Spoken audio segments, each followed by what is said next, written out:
The best image for Mr. Trump's economic policy is from football. You know what a Hail Mary pass is? That's his policy. His policy is a Hail Mary pass. It's when the game is nearly lost and you've got only enough seconds for one more play. So you tell your receivers, I want you all to go out and go over in the left-hand corner of the field, close to the end zone, but not yet. I'm going to heave the ball there. There's going to be 3 of you and 3 defenders, and you're all going to go for the ball, and it's going to bounce around. And hopefully it'll come down in your hands, and then we win the game. You fall into the end zone, we're done. That's it. That's where we are. Why is this his economic policy? Because nothing else left for him. Let's start with tariffs, right? Tariffs is the number one weapon that he's deploying.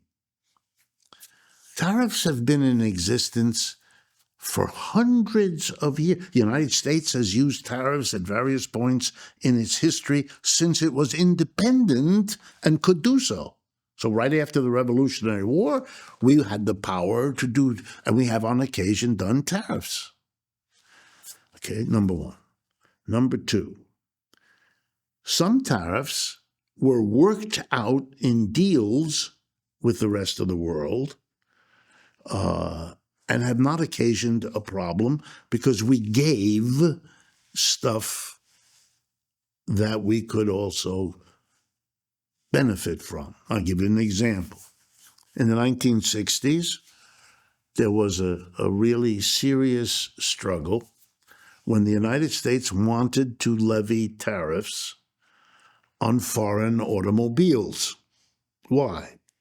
Because coming out of World War II, the rebuilding of the German and Japanese economies from World War II destruction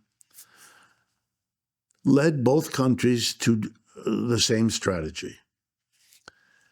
The best way we can recover from the war is to outdo the number one dominant economy in the world, the United States, and its number one industry at that time, automobiles. If we can't do that, they're going to dominate forever. That's our task, that's our goal, that's our measure of success. Can we produce a better car at a lower price? Enter Volkswagen. By the way, Hitler's project, Volkswagen. Volkswagen in German means the people's car. Toyota, you know them. You know the Japanese. We all know them now. They started to come in. There was the romance of the VW Beetle, the little round one. And the auto companies went crazy. Detroit, which was our auto center at that time, was the dominant success story of American capitalism. When foreign dignitaries came to Washington, the president would fly with them to Detroit to have them look at Dearborn or look at the Ford plant or the GM plant or the Chrysler plant. Look here look at this technology. Look at the workers, how satisfied they are. Look, we got a significant number of black workers here. See, we're overcoming our racial, and it was half bullshit, but half genuine, justified. And there was a horror. Our dominance would be undone because the VW was a better car at a cheaper price. And the Japanese came shortly thereafter. And so a deal was struck. Here's the thing. We're going to put a tariff, but we won't put it on every car. And we'll put it low on regular cars. But you got to give us one thing. We're going to put a fat tariff. And in exchange, you can put a tariff on some of our agricultural products.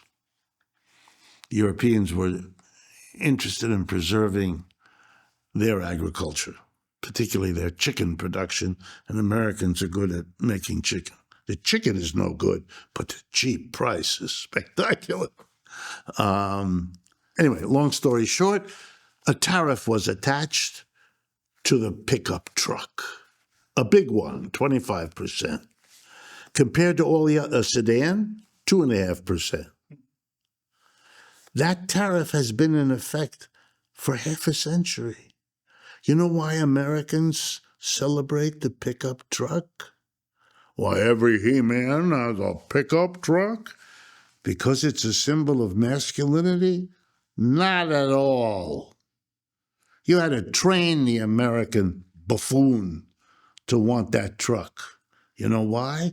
Because the profit margin on the truck is way better than the profit margin on a car. And why? Because of the tariff. That's why you don't see very many foreign. The pickup truck that has the name Toyota, that was made here to escape the tariff. It's just, so there's nothing new about it. And therefore there's a literature, many more books than you have on your shelf here about tariffs. It's been it's a segment of every course in international trade ever taught. And I've taught them. The library's full of enormous studies of every tariff there's ever been. Studies. Did it work? Did it fail? Why did it work? Why did it fail? And here's the conclusion. It'll save you a lot of time. I've done the literature. I've taught the course. We don't know is the answer. The effect of a tariff depends on the context within which it's said. It's a little bit like the phrase, oh shit.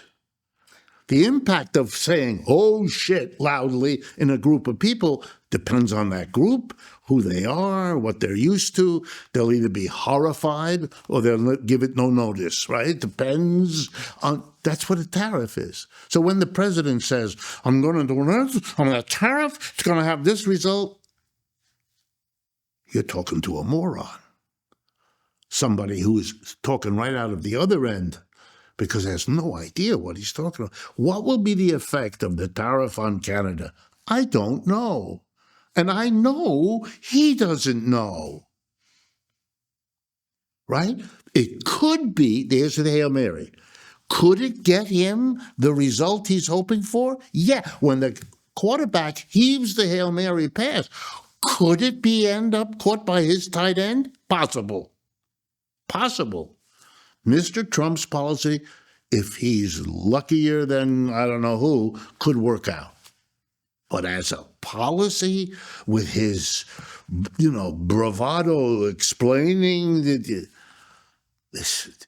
it's so pathetically absurd that people like us, and you don't have to be a leftist to understand it. Any half-wit trained economist knows, this is first-year economic class in college stuff, right? He either didn't have it or he's forgotten it. You can't do this. And so I'm here to tell you that the consequences of the tariff could be a serious boost to inflation here. Because remember, a tariff means stuff coming into the country costs more, right?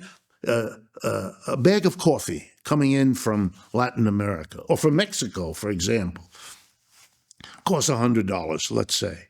He's going to put a $25% tariff. You're going to have to pay $100 to get the bag of coffee, plus $25 to Uncle Sam. That's the tariff. It's a tax.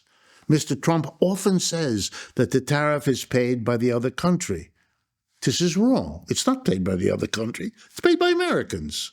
Nobody else is billed. The United States can't bill another country for a tax. It's not the way the system works. Nigeria cannot bill us for taxes their legislature passes. It's not the way it works. Okay, so now the coffee will cost to the American buyer $125. Let's say the American buyer is a company called Starbucks. They now have to pay 25% more for their single most important input. You know what's going to happen to the price of your latte? the inflation is going to get major worse. Multiply it by not just coffee, but by all the other items. Our biggest trading partners are Mexico and Canada, the two countries hit with 25% tariff. Those are the biggest sources of imports into the United States. So you could have here a sudden shock.